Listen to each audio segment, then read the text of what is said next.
আপনার নাম? এমডি আলিম। বললাম যে আপনি কি প্রধানের প্রতিনিধি নাকি? প্রতিনিধি প্রধান।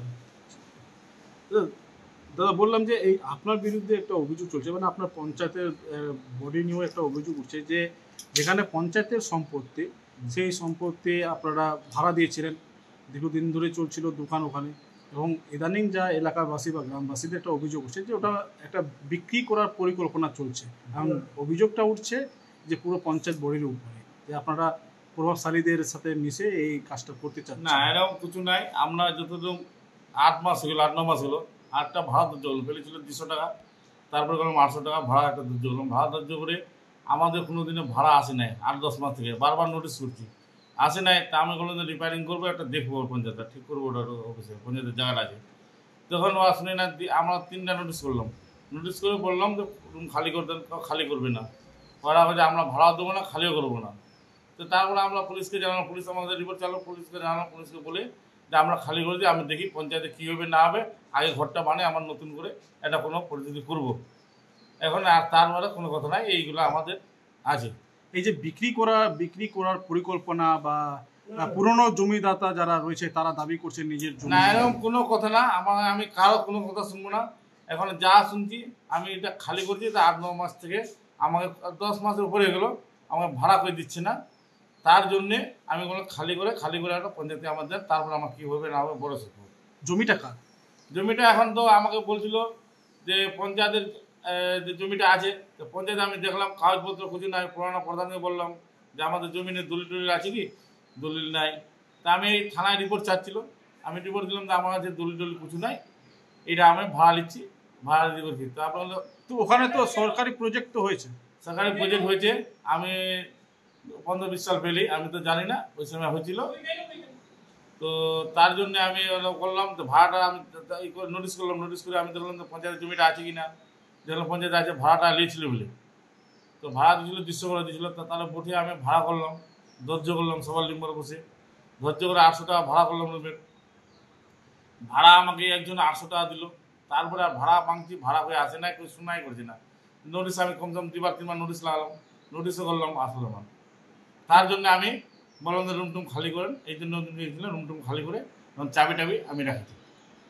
তো ওখানকার মানে আশেপাশে যারা ব্যবসায়ী রয়েছে বা এলাকার বাসিন্দা যারা রয়েছে, তাদের একটা অভিযোগ উঠছে যে আপনি আপনার পুরো বডি মিলে একটা পরিকল্পনা করছেন যে ওটা জায়গাটা খালি করে বিক্রি করে দেবেন। না, এই অভিযোগটা ভিত্তি? না, কোনো কথা না। আমি পুলিশের সাথে যা কিছু কথা আছে, তোমরা আসে বসে সবাই মিলে টিলে কি করা যাবে ওরা দেখো পড়ে। এখন আমরা কিছু করতে পারবো না। সরকারি জমি সরকারে থাকবে। আচ্ছা, কি নাম আপনার? এমডি আলিম। আপনি প্রধানের প্রতিনিধি। शाम स्टील फ्लेक्सी स्ट्रॉन्ग टीएमटी बार, ये स्ट्रॉन्ग के साथ फ्लेक्सिबल भी है। आपदा मुसीबत कोई भी आए, ये घर को अटूट बनाए। जब टीएमटी फ्लेक्सी स्ट्रॉन्ग, तो घर रहे हमेशा के लिए स्ट्रॉन्ग। বলছি কি অভিযোগ আপনাদের? আমাদের অভিযোগ, আমাদের শ্রীপুর বাজারে বিগত বেশ কয়েক বছর আগে পঞ্চায়েতের পক্ষ থেকে, আমাদের শাহপুর টু পঞ্চায়েতের পক্ষ থেকে একটি মার্কেট সেট তৈরি করা হয়েছিল। সেখানটায় 5টি কামরার একটা সেট আছে। সেখানটায় বিগত 20-25 বছর ধরে আমাদের এই শ্রীপুর গ্রামবাসীর বেশ কয়েকজন আর কি, 4-5 জন সেটা ভাড়া দিয়ে চলছিল আর কি।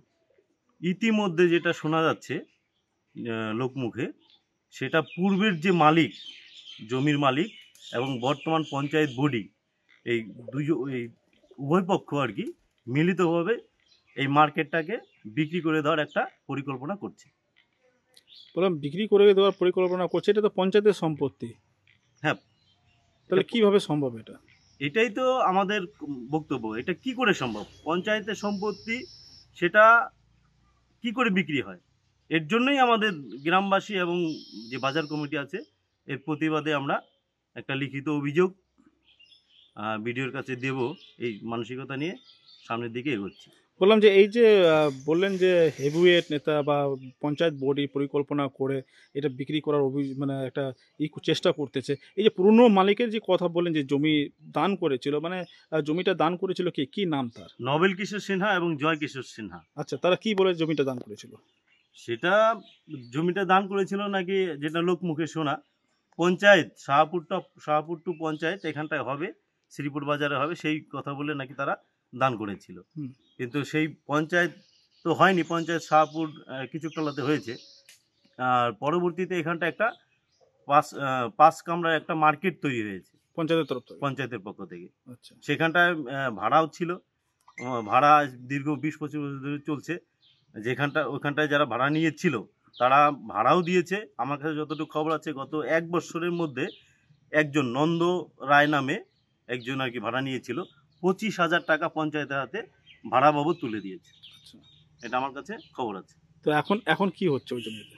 এখন ওই যেটা পঞ্চায়েত বডি এবং যে পূর্বের যে মালিক, জমির মালিক, এই উভয় পক্ষ মিলে এই মার্কেটটাকে ভেঙে বিক্রি করে দেওয়ার পরিকল্পনা চলছে। এটা কি কারো মদতে? হ্যাঁ, এখানকার যে শাসক দলের যে হেভিওয়েট নেতারা আছে তাদের মদতে এই কাজটা চলছে। মানে হেভিওয়েট নেতা বলতে তো অনেকেই আছে। হ্যাঁ, এখানটায় দেখা যাচ্ছে আমাদের এই 9 নম্বর জেডপির জেলা পরিষদের যে সভা আছে, মেম্বার আছে, তার পিতা আর কি জৈনুল হক, এনাকে 2-2বার এখানটায় দেখা গিয়েছে। ওনারা কি মানে উনি কি পরিকল্পনা করতেছে এটা? সেটা যেহেতু 2 দিন প্রশাসনকে সঙ্গে নিয়ে এসে এখানটায় ওনার উপস্থিতিতে এই কাজগুলো হচ্ছে, স্বাভাবিকভাবে সেটা তো প্রকাশ পাই। এখন মার্কেট ভ্যালু কি আছে জায়গাটা? মার্কেট ভ্যালু তো আনুমানিক 50 লক্ষ টাকা উপরে হবে। আনুমানিক 50 লক্ষর উপরেই হবে আর কি। আচ্ছা। তো এখন আপনারা কি চাইছেন? আমরা চাইছি এটা সরকারি সম্পত্তি, পঞ্চায়েতের আন্ডারে আছে, পঞ্চায়েতের আন্ডারেই থাকুক। পঞ্চায়েতের আন্ডারে যারা নাকি তারা যে পঞ্চায়েতের পক্ষ থেকে একটা অভিযোগ এনেছিল, যেটা আমি জানতে পারলাম, ওইখানটায় যারা ঘর নিয়ে ছিল তাদেরকে নোটিশ করেছিল, বেশ কয়েকবার 2-3বার নোটিশ করেছিল, কিন্তু পঞ্চায়েতে গিয়ে তারা দেখা করেনি। এবার পঞ্চায়েতের যেটা বক্তব্য যে নোটিশ করার পরেও তারা আমাদের সঙ্গে দেখা করেনি, তার জন্য আমরা এদেরকে ঘর থেকে বের করে দিচ্ছি। এবার সেরকম যদি হয়ে থাকে, তাদের যদি কোনো গাফিলতি হয়ে থাকে, তাহলে পঞ্চায়েতের যে বডি আছে তারা পুনরায় একটা নিয়ম গঠন করে পুনরায় আবার ওই মার্কেটটাকে ভাড়া দেওয়া হোক। সবাই শ্রীপুর গ্রামবাসী, শাহপুর যারা আছে তারা ভাড়া নিয়ে আবার নতুন করে চালাবে, এটাই আমাদের বক্তব্য। কিন্তু এই জিনিসটা যাতে কোনো অবৈধ লোকের হাতে না যায়, এটাই আমাদের মূল বক্তব্য। আচ্ছা। কি নাম আপনার? সরজিৎ বিশ্বাস। কি দায়িত্ব আছে? আমি একজন সমাজসেবী হিসেবে এখন বর্তমানে বলতে চাইছি। কি সমস্যা এবং কি অভিযোগ আপনাদের? আমরা দীর্ঘদিন যাবত দেখে আসছি, এটা পঞ্চায়েতের আন্ডারে ছিল। পঞ্চায়েত এখন নাকি এটাকে ঘর খালি করা ছিল, যেগুলো দোকানদার ছিল সব ঘর খালি করা ছিল। এখন নাকি শুনছি যে এই ঘর বিক্রি হচ্ছে। এখন কার আন্ডারে বিক্রি হচ্ছে, কী হচ্ছে সেটা সঠিক বলতে পারবো না।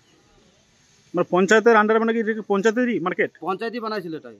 আচ্ছা। পঞ্চায়েত থেকে বানানো হয়েছিল, পঞ্চায়েতে ভাড়া দিয়েছিল, সেই ভাড়া পঞ্চায়েতে নিত। এখন পঞ্চায়েতে এসে যারা নাকি দোকানদারগুলো ছিল সবাইকে খালি করে দিল। তো এই জমিটা কি মানে কি সরকারি কোনো জমি না কারো কাছ থেকে কোনো সময়? এখন তো পিডাব্লিউর মধ্যেই দেখা যাচ্ছে, এখন আগে কার কাছ থেকে নিয়েছিল সেটা সঠিক বলতে পারছি না। আচ্ছা। তো এখন আপনারা কি শুনছেন?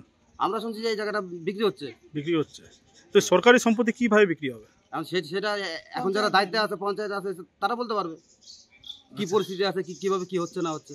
তো কি চাইছেন আপনারা এখন? আমরা চাইছি যে এটা সরকারি ঘর, সরকারি জায়গায় সরকারি ঘর হয়ে থাক, মানে মার্কেট হিসাবে চলুক, একটা সিট ঘর হয়ে থাকুক।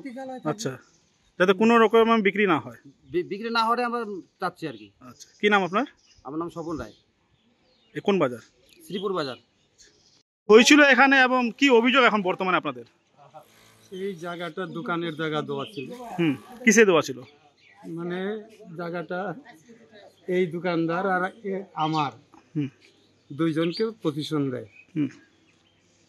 হয়তো 150-200 করে টাকা পেয়েছিল, অনেক দিন আগে কথা, 40 বছর আগে।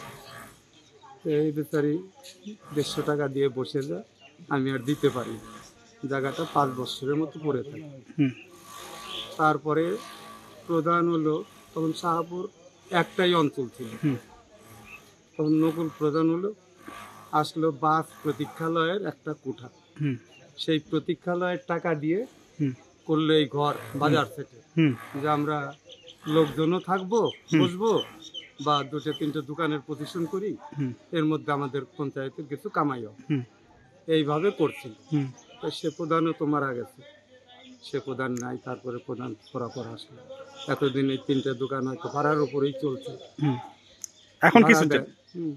এখনই তো শুনছি যে বিক্রি করবে, ঘর খালি করায় দিল, থানা এলাকে নিয়ে আসবে, পুলিশ টুলিশ নিয়ে এসে ঘর খালি করায় দিল, করায় দিয়ে শুনছি বিক্রি করবে। এই বিক্রির পরিকল্পনাটা কে নিচ্ছে? এখন দেখা যায় পঞ্চায়েত প্রধানের সঙ্গে প্রধান আছে, প্রধান খালি করালো, প্রধানের প্রতিনিধি। এখন প্রধানের সঙ্গে আরও কে আছে জানি না। তো কি চাইছেন আপনারা? আমরা চাই সরকারি ঘর, মানে বাস স্ট্যান্ড সবই আছে এখানে, আমাদের যাত্রী প্রতীক্ষালয় হিসাবে থাকলেও থাকবে, সরকারিভাবে থাকবে, আমাদের জনসাধারণের জন্য থাকে। কি নাম আপনার? নারায়ণ মন্ডল।